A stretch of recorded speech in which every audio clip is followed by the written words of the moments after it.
শেখ হাসিনার একটা বক্তব্য বলছেন যে তিনি খুব তাড়াতাড়ি দেশে ফিরবেন, 6 মাসের মধ্যে ফিরবেন। তার কথাটা শুনে নেই, তারপর আমরা আলোচনায় আসছি।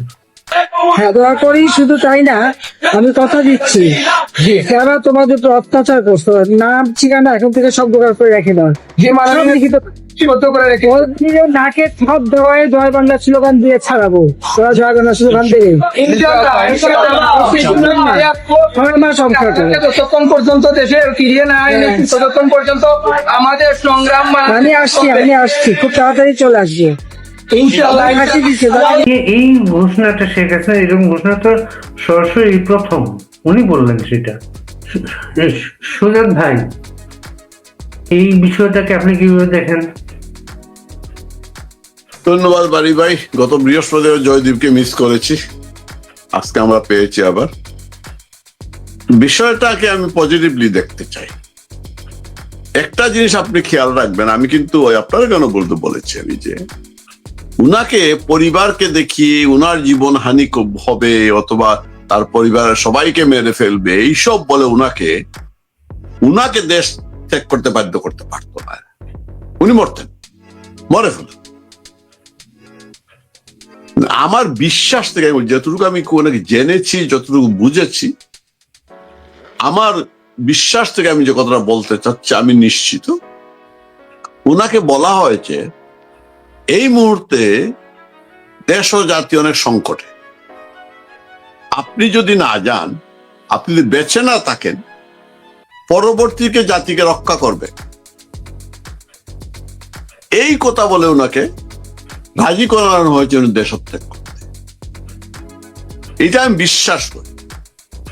আজকে 2 বছর প্রায় হয়ে গেল, মাথায় এসে আমরা কি দেখতে পাচ্ছি, জাতি কি প্রত্যাশা করছে। উনি কিন্তু কয়েকবার বলেছেন এই কথা যে আমি আল্লাহ আমাকে যখন বাঁচিয়ে রেখেছেন, নিশ্চয় ভালো কিছুর জন্য বাঁচিয়ে রেখেছেন। এতবার মানুষ বাঁচতে পারে না। ভয়াবহ আক্রমণ,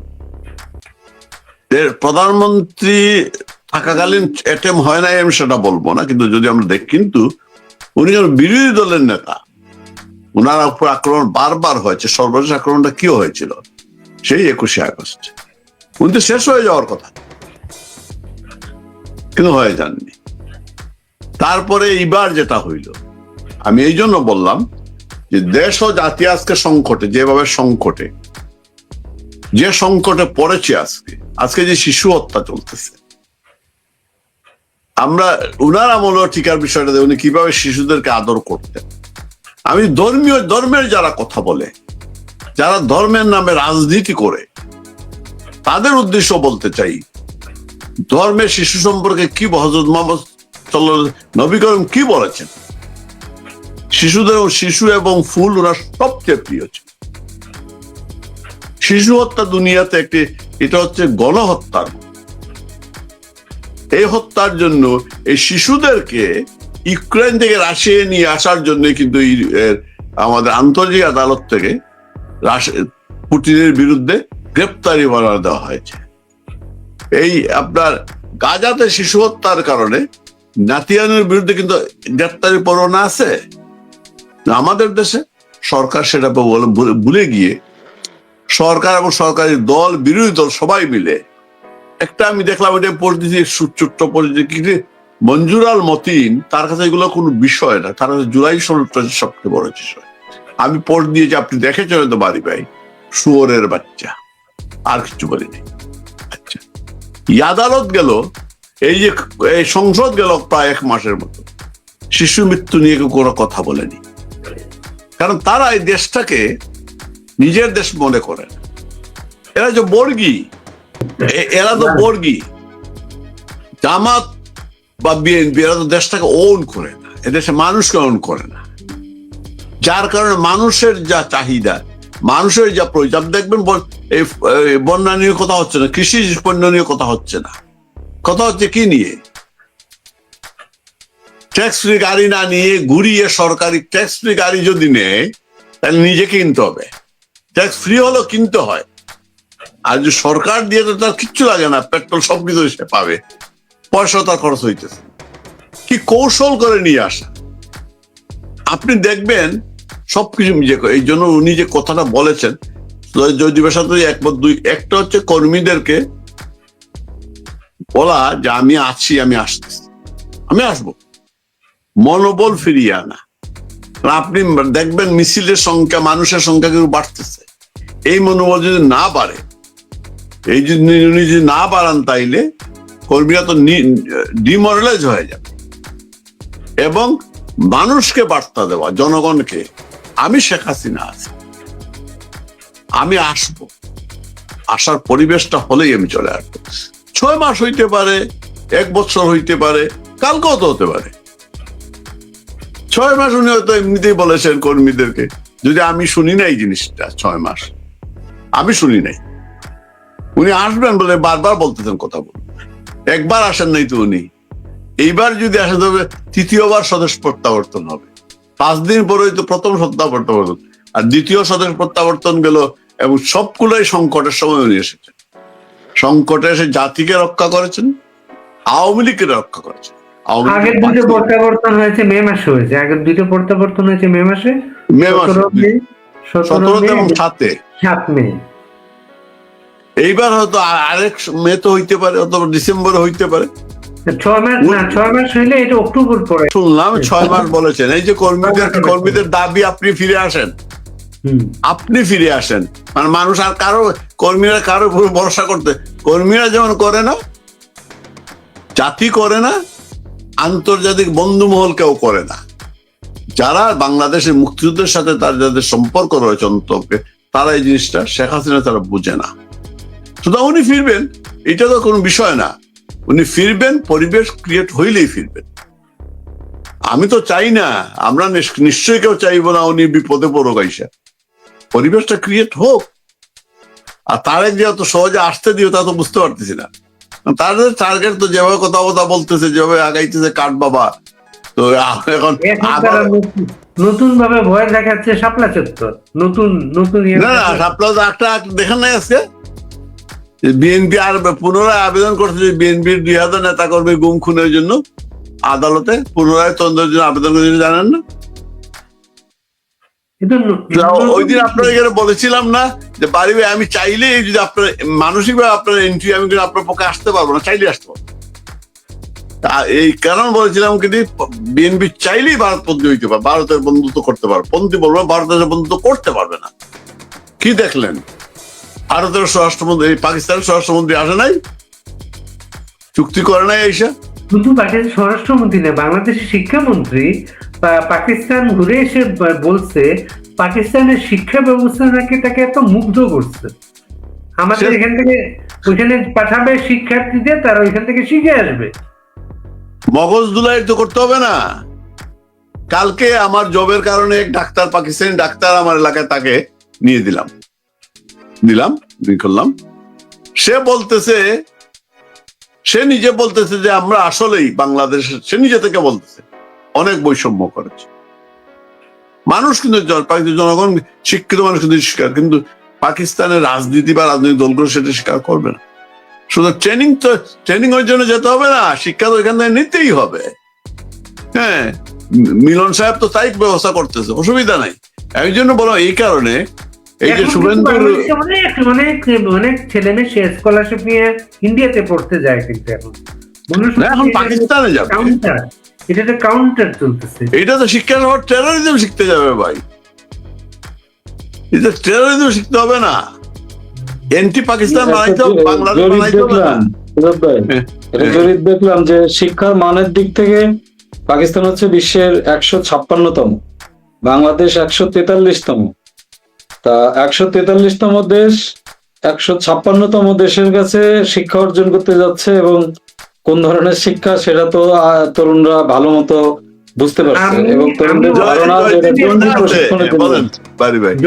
আমি অস্ট্রেলিয়ার কথা বলি, বাংলাদেশের স্টুডেন্ট যারা অস্ট্রেলিয়া পড়তে আসে এরা সিরিয়াসলি পড়াশোনা করে, আর পাকিস্তান থেকে যারা আসে এরা কিন্তু কি করে, এরা পড়াশোনার জন্য আসে না, এরা কিন্তু ওই একটা জব হচ্ছে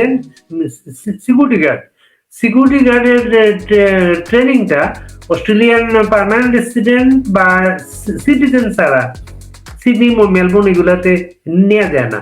তোরা কি করে, সেই রাজ্যে যায় যেখানে এটা নেওয়া যায়, বিদেশি স্টুডেন্ট নিতে পারে, ওইখানে প্রথম যায়, ওইখানে যে ট্রেনিং নিয়ে কার্ডটা নিয়ে আসে, একটা ফি দিয়ে ইন্টার স্টেট চেঞ্জ করে সিডনিতে আসে।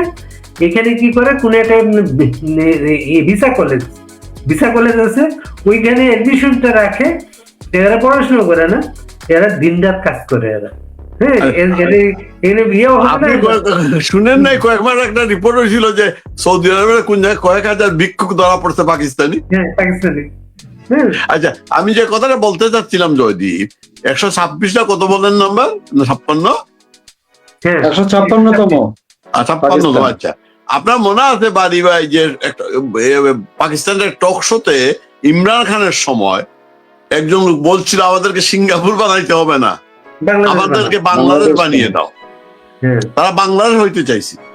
আর এই মুহূর্তে ওরা যদি আমাদেরকে এই সরকার বা এই যে বিরোধী সবাই মিলে যদি আমাদেরকে 156তম করে না করে, তাহলে তারা দূষণ হয়ে যাবে স্বৈরাচারে।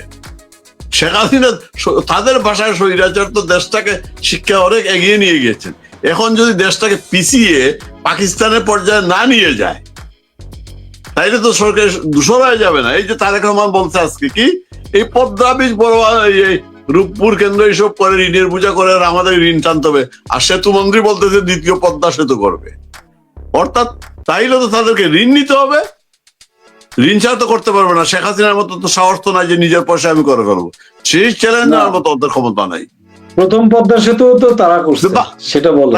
তাইলে তারা হয় ভাঙতে হবে, নতুবা ঋণ না ভাঙলে তো আবার এটা স্বৈরাচারের থেকে যায়। তো স্বৈরাচারের দূষরও হওয়া যাবে না ভাই, দূষরও হওয়া যাবে না। এই যে বলছে না মুন্নিশা, আমার এখানে দূষর একটা শব্দ দূষর হয়ে গেছি আমরা, সব দূষর, বুঝছেন? তারেক রহমান আরেকটা শেষ করে নেমি, আমার বন্ধু আরিফ কি বল শুনেন নাই, ও চিরেই আসতেছে প্রবাসী কার্ড। আচ্ছা, এই কার্ড ব্যবসা শুরু করলো কেন? নেতৃত্ব খাম্বার ব্যবসা শেষ করে দিয়ে গিয়েছেন। খাম্বা দিয়ে তো কাজ হবে না, উনি কাজটা উনি শতভাগ বিদ্যুতায়িত করে খাম্বার কাজ শেষ। এখন কি কার্ড দিয়ে সে পয়সা ব্যবসা করতেছে নাকি? বুঝতে পারতেছি না। মুক্তিযুদ্ধের সময়কার কথা মনে করে দেয়। যদি আপনার যে সংগঠনের চেয়ারম্যান, উনি কথাবার্তা বলছেন, আন্দোলনের নির্দেশনাটা কি? বাড়ি ভাই, আজকে চেয়ারম্যান আমাদের শেখ ফজলে শামস পরশ বাংলাদেশ আওয়ামী লীগের পেজে যে আয়োজনটি ছিল, সেখানে তিনি কিছু বিষয় সুনির্দিষ্টভাবে বলেছেন। মূলত এই মুহূর্তে আমাদের সংগঠন গোছানো এবং নিজেরা ঐক্যবদ্ধ হওয়া, সেটা দেশ এবং বিদেশ ইউনিটগুলো নিজেরা অর্গানাইজড হওয়া, এবং এই সময়ে তরুণরা ঠিক যে ধরনের কর্মসূচি প্রত্যাশা করছে, মানুষের জনগণের যে মনের কথাগুলো কর্মসূচিতে থাকবে, এই জনসম্পৃক্ত কর্মসূচির দিকেই আমাদের মনোযোগ এখন বেশি। এবং মানুষ যে এখন কষ্টে আছে, বিশেষ করে হামে আমাদের শিশুরা মারা যাচ্ছে, বাবা মায়ের কোল খালি হচ্ছে। অন্যদিকে আপনি দেখেন যে লোডশেডিং এ মানুষের জীবন অতিষ্ঠ, কৃষক তার ফসল উৎপাদন করতে পারছে না সেচ বা কৃষি উপকরণের কারণে বা সার সংকটের কারণে। আবার অন্যদিকে দেখুন আমাদের ভাটি অঞ্চলে আমাদের কৃষকরা ধানগুলো কিভাবে বন্যায় ভেসে গেছে, বা মানে নানা ধরনের যে সংকট, এই সংকটগুলোকে ফোকাস করেই আমাদের কর্মসূচি সাজানো। পাশাপাশি রাজবন্দীদের মুক্তি, আওয়ামী লীগের রাজনীতি যেটি কার্যক্রম নিষিদ্ধ করা হয়েছে অবৈধ আইনের মাধ্যমে, সেই কার্যক্রম সচলকরণের ক্ষেত্রে কর্মসূচি। পাশাপাশি অবৈধ আইসিটি ট্রাইব্যুনাল বাতিল এবং মাননীয় নেত্রী সহ সকল আমাদের জাতীয় নেতৃবৃন্দের নামে মিথ্যা মামলা প্রত্যাহার এবং অবিলম্বে তাদের মুক্তি। আমরা এই একাধারে জনসম্পৃক্ত যে অনুষঙ্গগুলো, যেটি জনগণের একেবারে প্রাণের দাবি, এই মুহূর্তে মানুষের কষ্টের কোনো শেষ নেই, সেই জায়গাটির ক্ষেত্রে মানুষের পাশে একাত্ম হওয়া, পাশাপাশি নিজেরা ঐক্যবদ্ধ হওয়া। মানুষের যে ভেতরকার চাওয়া, তারা কিন্তু আবারও শুধু আওয়ামী লীগের প্রয়োজনে না, বাংলাদেশের প্রয়োজনে তারা শেখ হাসিনাকে প্রত্যাশা করছে। এবং সেই যে মানুষের চাওয়া, সেই সত্য পথেই কিন্তু আমরা হাঁটতে চাচ্ছি, এবং যুব সমাজকে ঐক্যবদ্ধ করেই সেই পথে আমরা হাঁটতে চাচ্ছি। সেক্ষেত্রে আমাদের যাত্রাপথে আমরা দু ধরনের কর্মসূচিকে সামনে নিয়েই আমরা এগুতে চাচ্ছি, এবং এভাবেই আমাদের চেয়ারম্যান নির্দেশনা প্রদান করেছেন। এবং আগামী দিনে যে কমিটিকরণ যে কার্যক্রম চলছে, সংগঠনের কার্যক্রমকে গতিশীল করবার জন্য বা সংগঠনকে মজবুত করবার জন্য, সেই কার্যক্রমের পাশাপাশি জনগণের যে প্রাণের যে দাবিগুলো, সেগুলো নিয়ে আমরা সমস্বরে কণ্ঠকে আরো বেগবান করছি, এবং একাধারে আমরা এই দুটি কাজ সমান তালে নিয়েই আমাদের গন্তব্যে আমরা পৌঁছতে চাচ্ছি। ওই দুটি কাজ আবার বললেন তো একটু, যে দুটি লোক একাধারে জনসম্পৃক্ত মানুষের যে দুর্ভোগের যে জায়গাগুলো, সেটি মানুষের পাশে দাঁড়ানো, মানুষকে সজাগ করা বা হাম সংক্রান্ত বিষয়ে মানুষের ভিতরে আরো চেতনাগত জায়গাটা ঋদ্ধ করা, বা মানুষ যে ভুক্তভোগী বা শেখ হাসিনা কি কি করেছিল, এখন সরকার কেন পারছে না এই ক্রাইসিস মুভমেন্টে, সেই প্রচারণার জায়গা যেমন আছে, আবার অন্যদিকে সংগঠন মজবুতকরণের জায়গা, দুইটি সমান তালে আমরা এগিয়ে নিয়ে যেতে চাচ্ছি।